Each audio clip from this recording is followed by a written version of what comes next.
कल्पना करा, तुम्ही सकाळी करोडपती आणि संध्याकाळी भिकारी आहात. हो, असंच काहीसं घडलं होतं 29 ऑक्टोबर 1929ला, ज्याला इतिहासाने नाव दिलं ब्लॅक ट्यूजडे. त्या दिवशी न्यूयॉर्क स्टॉक एक्सचेंजमध्ये भीषण गोंधळ उडाला होता. लोकांनी शेअर्स विकायला एवढी गर्दी केली की काही तासात 16 दशलक्ष शेअर्स विकले गेले.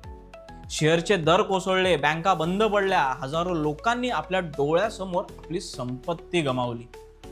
तोच दिवस ठरला महामंदीच्या म्हणजेच ग्रेट डिप्रेशनच्या सुरुवातीचा दिवस, ज्याने जगभराची अर्थव्यवस्था कोलमडवली. ब्लॅक ट्यूजडेने एक गोष्ट आपल्याला शिकवली: लोभ आणि भीती या दोन गोष्टी गुंतवणुकीचे सर्वात मोठे शत्रू आहेत. अधिक माहिती जाणून घेण्यासाठी आमच्या पुस्तकालय या मराठी यूट्यूब चॅनलवर येणारा हा भाग नक्की पहा आणि आमच्या चॅनलला सबस्क्राईब करून ठेवा.